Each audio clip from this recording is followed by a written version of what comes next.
बिस्मिल्लाहिर्रहमानिर्रहीम। अस्सलाम वालेकुम। मेरा नाम डॉक्टर मोहम्मद हारिस खान बरकी है। अल्लाह के फजल से लाखों लोगों का सेक्रेटरी और सेक्रेटरी कोच हूँ। आज मुझे हमेशा लोग कहते हैं डॉक्टर साहब हमें कोई नफ्स के ऊपर लगाने वाली चीज़ दें जिससे हमारा नफ्स जो है वो उसमें सख्ती आ जाए। तो हमारी मेडिकल साइंस जो है ना बहुत ज़्यादा इस चीज़ पे टॉपिकल पे नहीं चलती।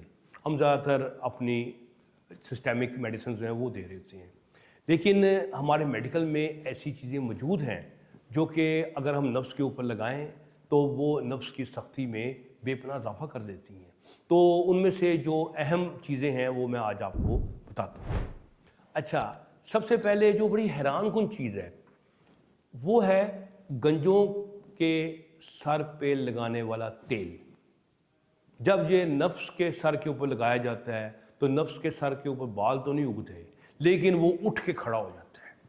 आप कहेंगे वो कौन सा ऑयल है, हमें भी ज़रा बता दो। तो जनाब उसका नाम है मिनॉक्सिडिल। ये आम है, ये मिनॉक्सिल वाला के नाम से आता है। ये 1% 5% में आता है मोस्टली, तो एटलीस्ट 5% आपको लगाना है, लेकिन मैं तो 10% भी लोगों को यूज़ करवाता हूँ।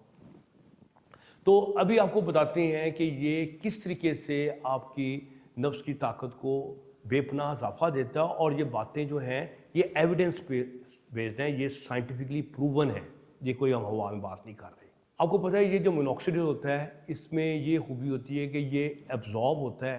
तो एब्जॉर्ब जहाँ होता है तो वहाँ की जो वेसल्स होती हैं उनको ये खोल देता है, यानी कि इसमें वेजो डायलिटेशन की पावर होती है। और आपको पता है जब नफ्स की नालियाँ खुलती हैं तो जनाब इंसान की किस्मत खुल जाती है और नफ्स जो है उठ के खड़ा हो जाता है।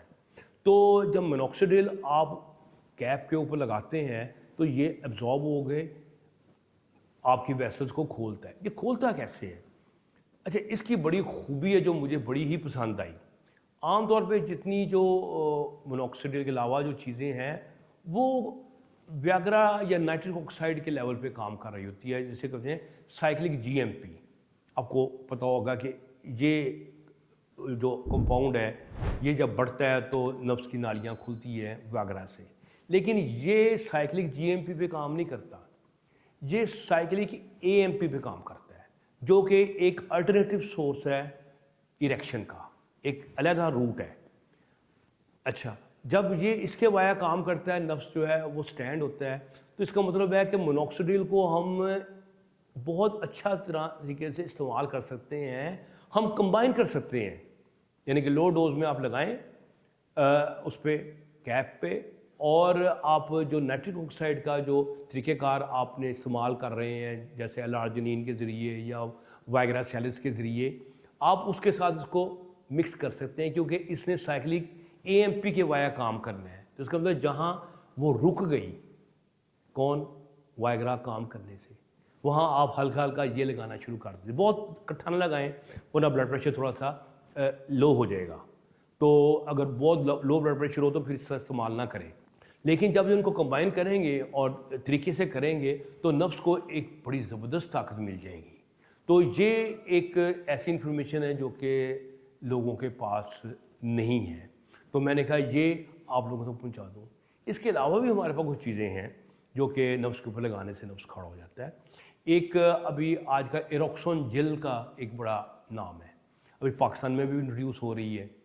तो वो क्या है कि वो मुख्तलिफ किस्म के कंपाउंड होते हैं, उसमें डिफरेंट अल्कोहल्स या वेपोरेशन जो सपोर्टिंग चीज़ें होती हैं वो होती हैं। वो जो कैप पे लगाते हैं तो वो एकदम कूलिंग इफेक्ट पैदा करता है। वो जो कूलिंग इफेक्ट पैदा करता है तो आपकी जो नर्व्स होती हैं जो नाइट्रिक ऑक्साइड पैदा कर रही होती हैं वो एक्टिवेट हो जाती हैं, और हमारे नर्व्स में बहुत सारी नाइट्रिक ऑक्साइड पैदा होती है, जिससे फ़ायदा ये हो जाता है कि उसके नाइट्रिक ऑक्साइड के पैदा होने से वेसल्स खुल जाती हैं और नर्व्स जो है ना वो अपने पैरों पे आके खड़ा हो जाता है। अच्छा, फिर इसके अलावा आपको नाइट्रोग्लिसरीन का पता होगा। नाइट्रोग्लिसरीन जो है हमें पता ही है, ये हम लगाते हैं फिशर में और इनमें, ये भी बेसिकली नाइट्रिक ऑक्साइड आपको दे रहा होता है, और नाइट्रिक ऑक्साइड की डायरेक्ट सप्लाई नफ्स को मिल रही होती है जिससे फ़ायदा मिलता है। लेकिन इसके मसले होते हैं दो। एक तो ये सर में दर्द करता है, लगाते नफ्स में हैं लेकिन जाके सर को चढ़ जाता है। और दूसरा ये है कि इसको वाइग्रा वगैरह के साथ मिलाने से बहुत ही ख़तरनाक नतीजे पैदा हो सकते हैं। शदीद हाइपोटेंशन पैदा हो सकती है, ब्लड प्रेशर बहुत गिर सकता है, आप गिर भी सकते हैं, बेहोश भी हो सकते हैं। तो नाइट्रोग्लिसरीन जो है पहले ज़माने में यूज़ करते थे, कुछ डॉक्टर शायद आप भी करते हो, लेकिन मैं उसको जो है वो यूज़ जो है वो नहीं करता। अच्छा, और इसके अलावा भी कुछ और जेल्स अवेलेबल हैं दुनिया में। उसमें विटारोज प्लस के नाम से एक है, उसमें एक प्रोस्टाग्लैंडिन होती है E2, वो लगाते हैं, लेकिन हमारे पास वो चीज़ें अवेलेबल नहीं है, इसलिए मैं उनको आपसे डिस्कस भी नहीं करूँगा। मैंने सिर्फ वो चीज़ें बताई हैं जो हमारे यहाँ अवेलेबल भी हैं और जिसके पीछे साइंटिफिक एविडेंस भी मौजूद है।